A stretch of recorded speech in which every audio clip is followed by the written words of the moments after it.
Alors, Bezrat Hashem, le Zohar de Parashat Vayera, Maï ta'ama sak Avram ledaka bnei Nasha. Pourquoi Avram purifiait les gens? Avram, toujours, il purifiait le monde. Qu'est-ce que ça veut dire purifier? Alors, il va expliquer Rabbi Shimon Bar Yochai.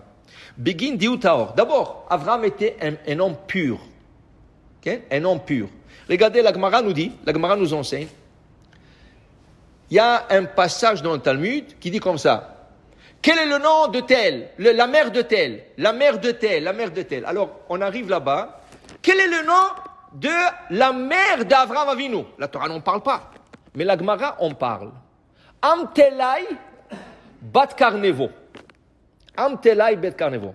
Là-bas, la Gemara dit, quel est le nom de la mère de Haman? Qui sait? Où c'est écrit ça, la mère de Haman? Nous lisons Purim de Haman, mais jamais on est venu à travers le nom de la mère. Mais la Gemara le dit. La Gemara le dit. Quel est le nom de la mère de Haman? Amtelai bat Orevta. Ça veut dire que la mère d'Avraham Avinu s'appelait Amtelai et la mère de Haman s'appelait Amtelai. La seule chose, la mère d'Avraham s'appelait Amtelai et sa mère, ça veut dire la grand-mère d'Avraham s'appelait Karnevo. Et la mère de Haman s'appelait Amtelai et sa mère, qui veut dire la grand-mère de Haman, s'appelait Orevta. Pourquoi c'est important de savoir la grand-mère de Haman et la mère d'Haman? Qu'est-ce que ça m'intéresse dans tout ça? Qu'est-ce que ça m'intéresse? Moi, c'est l'histoire de Hachverosh, Mordechai, qu'est-ce que ça m'intéresse? Non! Dis la Gemara, regarde. Karnevo, en araméen, c'est une colombe. Orevta, en araméen, c'est corbeau. Regarde, du pur est sorti le pur, et de l'impur est sorti l'impur. Ça veut dire de la colombe, du pigeon, qu'est-ce qui est sorti? Avraham, pur. Et de la Orevta, la grand-mère qui est le corbeau, qu'est-ce qui est sorti? Haman. C'est pour ça que tu comprends que le prénom influence. Et dit le Zohar ce matin, Avraham Tahor, comme la Gemara dit. Pourquoi la Gemara te dit le nom de la mère et la grand-mère d'Avraham? Pour te dire qu'il est Tahor, qu'il est pur. Et au Bigi, alors dirtiv, comme il est écrit, Mi iten Tahor mitame. Ça c'est le verset de la Gemara. Si tu apprends pas la Gemara, tu ne pourras pas comprendre ce Zohar.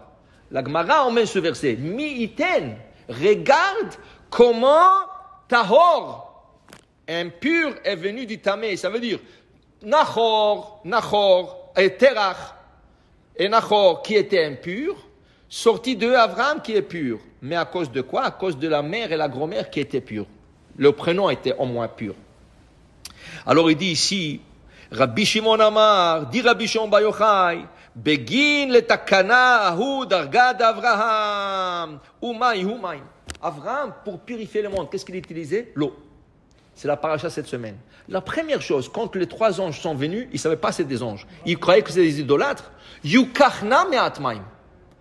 Eh, messieurs, avant qu'on commence de discuter, de parler, de quoi, de manger, de quoi faire, s'il vous plaît, je vais prendre un peu de l'eau. Rachatsu raglechem. Lavez-vous le pied. Pourquoi? Dit Rashi, regardez Rashi dans la paracha. À l'époque d'Avraham, une d'Avodazara, une d'idolâtrie la plus courante, c'était quand les gens marchaient dans le désert, il y avait du sable et de la poussière qui se ramassait entre les orteils. Après, arrivé à la maison, ils ramassaient ce sable, ils mettaient un petit monticule et se prosternaient devant. C'est une croyance débile. Mais c'est ça. Avraham il dit, oh. Moi, je ne rentre pas cette Avodazara chez moi à la maison. Lavez-vous le pied avant que vous rentrez chez moi. Rashi, un peu plus tard dans la paracha, il fait la comparaison entre Avraham et Lot. Il regarde Lot. Les Malachim ont quitté Avraham, ils sont partis chez Lot. Lot les a accueillis. Mais regarde la différence. Avraham leur dit, vous ne rentrez pas chez moi, d'abord lavez-vous le pied, enlevez de moi cette Avodazara. Qu'est-ce qu'il leur dit Lot? Non, venez chez moi. Mangez, rentrez, dormez. Verahatsu raglechem. Quand vous terminez de manger, lavez-vous le pied. Dit Rashi, comment ça se fait qu'il a fait rentrer les gens sans leur laver les pieds avant qu'ils rentrent chez lui? D'abord, on lève la Avodazara et après, leur... C'est ça la différence. Avraham ne laissait pas un homme impur ou idolâtre rentrer chez lui. D'abord, je te purifie. Bama, avec quoi? Maïm. Parce que l'eau, ça purifie. Okay? Il dit ici, c'est comme ça qu'il purifiait les gens. C'est comme ça qu'il convertissait les gens. C'est comme ça qu'il emmenait la croyance d'Hachem dans le monde. Mais il dit une seconde. De la même manière que lui purifiait les hommes, de l'autre côté, Sarah s'occupait des femmes. Alors quand les femmes venaient, c'est Sarah qui leur donnait à laver le pied, c'est Sarah qui leur parlait de la Torah, c'est Sarah qui leur parlait d'Hachem. Ça veut dire que c'était un travail de couple. Pareil qu'Abraham. Abraham de son côté, Sarah de son côté. Abraham pour les hommes, Sarah pour les femmes. Okay? Il dit ici, Vishtakechu kulan adatian gabayu dachian mikula. Alors tout le monde devenait pur.